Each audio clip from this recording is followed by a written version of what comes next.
Est-ce que tu connais ce coup de pied ultime? Kurt Sloan assiste impuissant au massacre de son frère par le champion du monde de boxe thaï, Tong Po. Kurt souhaite venger son frère, mais pour ça, il doit d'abord apprendre l'art des 8 membres auprès d'un grand maître, Xian Chao, qui a choisi de s'éloigner de tout. L'archétype que va entériner Kickboxer se tient en 2 points. Le héros qui va apprendre un art martial en tant que débutant pour en devenir un spécialiste, et la vengeance contre le méchant, qui a tout simplement tous les défauts de la Terre. Mais enfin, ça va pas! Notre cher Tong Po ici présent, à lui tout seul, il est tricheur, sadique, criminel. Ce que je viens de faire est absurde quand on critique une série B. C'est des histoires qui sont volontairement simples pour exacerber une dimension précise. Dans le cas de Kickboxer, il s'agit d'attiser le besoin du spectateur d'une justice punitive. Et ici, après avoir bien massé notre méchant fondamentalement méchant, notre héros nous donne un coup iconique de l'histoire du cinéma, le coup de pied retourné.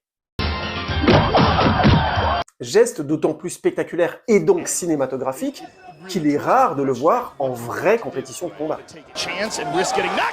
Et là, le film a mis les petits plats dans les grands, alors on se lâche nous aussi. Le premier plan américain sur Tong Po montre Van Damme quasi sortir du plan en bas, puis en haut pour augmenter la sensation d'explosivité du coup.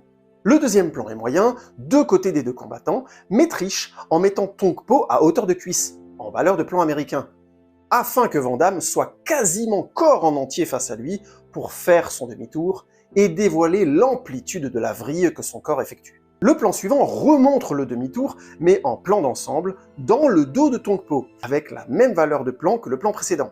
Van Damme est de face et l'amplitude de son grand écart commence à apparaître, ce qui augmente la sensation de puissance de son coup.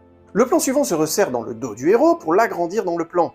Et enfin, le kick arrive pour la première fois, balayant tout l'écran. Un plan en contre-plongée sous le héros mais face à Tong Po reprend le moment de l'impact du coup. Un plan américain de côté utilise l'impact pour montrer à nouveau, et plus encore, l'amplitude du grand écart du héros. Et un dernier plan revient derrière Tong Po dans un plan large, qui finit le coup de pied du héros et montre son cri en redescendant de son saut. Et on notera l'alternance entre début au léger ralenti, coup rapide répété donc puissant, et fin au ralenti pour augmenter l'ampleur émotionnelle.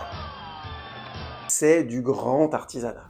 Certes, indéfendable sur le fond parce que trop simpliste, et en plus empoulé par les clichés de son époque.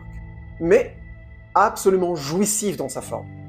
Le plaisir cathartique dans toute sa splendeur.